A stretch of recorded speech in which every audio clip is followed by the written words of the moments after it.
Welcome to my channel. Don't forget push subscribe button, write comment, like and share if you like this video. Topic just now present.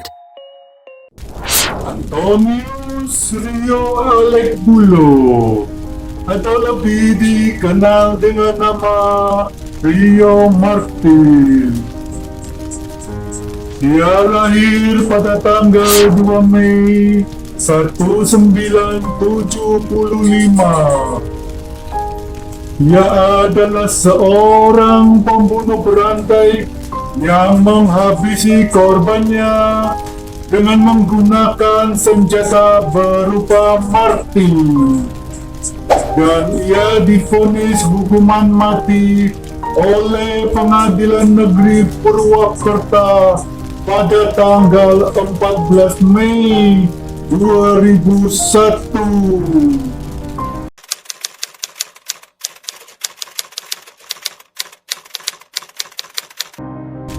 Tidak banyak hal yang diketahui mengenai masa kecil Rio.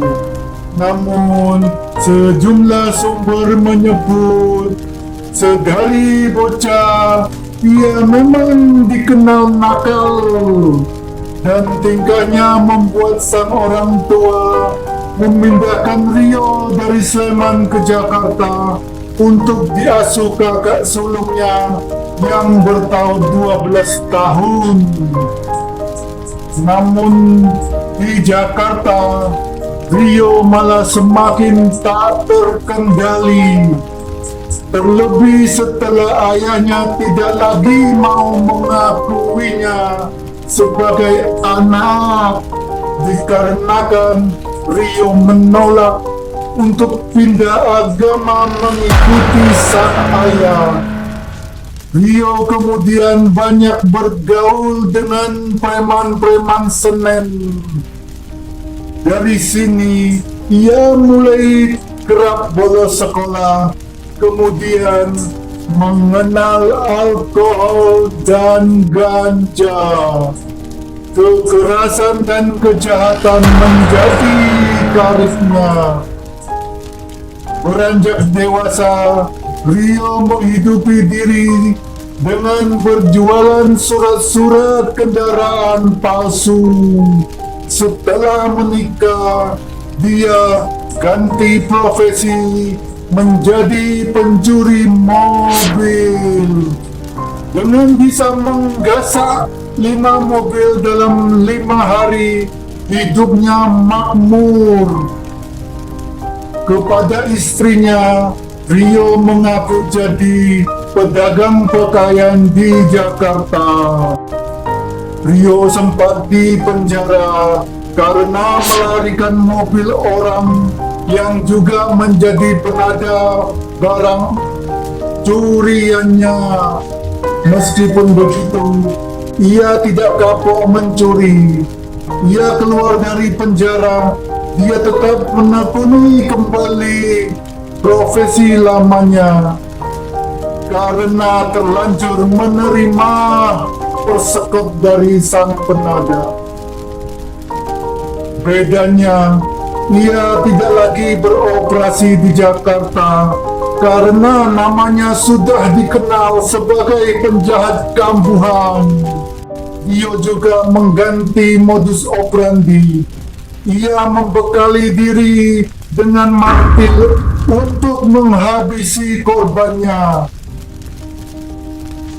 Jika diperlukan, dia memakai 2 martil untuk mempersigap aksinya. Sasaran utama kejahatan Rio adalah pengusaha rental mobil. Antara 1997 hingga 2001, Rio diketahui membunuh setidaknya 4 orang. 3 orang mati diketok kepalanya dengan martil oleh Rio dalam 2 peristiwa yang terjadi di Bandung dan Semarang. Seorang korban di Yogyakarta entah bagaimana dapat menyelamatkan diri. Dan Rio berhubung itu takut perbuatannya terbongkar, Rio lalu beralih ke Purwokerto. Pada hari Jumat tanggal 12 Januari 2001, Rio menghabisi JJ Suraji di kamar mandi dalam sebuah hotel yang bernama Rosenda Banyumas, Purwokerto. Ia mengincar mobil milik pengusaha rental sekaligus pengacara itu. Namun sayangnya, petugas hotel mencurigai gerak-gerik Rio. Dan begitu Rio keluar, kamarnya diperiksa dan ditemukan penuh bercak darah di dinding dan langit-langit. Sementara di tempat tidur, jasad JJ ditutup dengan selimut. Inilah akhir petualangan kriminal Rio. Ia yang saat itu masih berada di halaman parkir berhasil diamankan petugas dan diserahkan kepada polisi.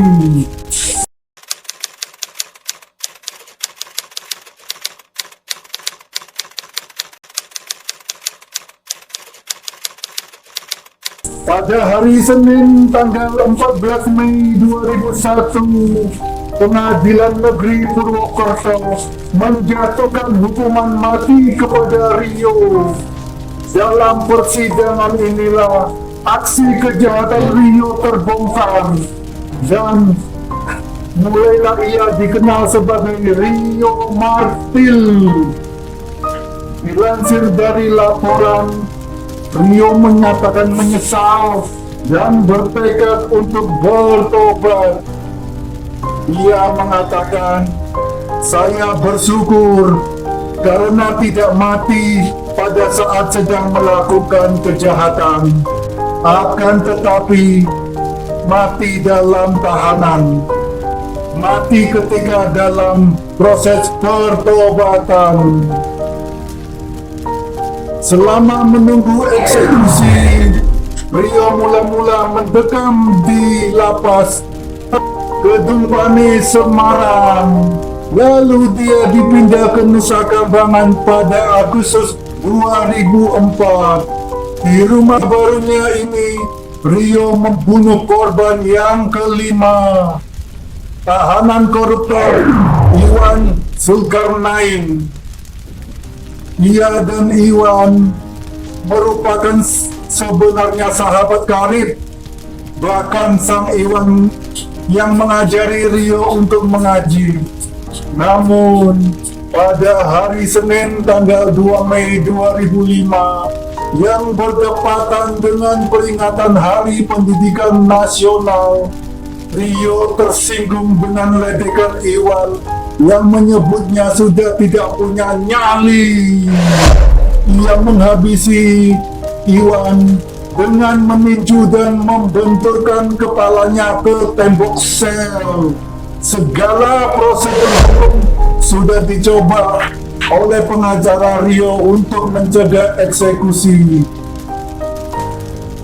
Dari banding hingga upaya memohon gerasi dan peninjauan kembali, namun semuanya kandas.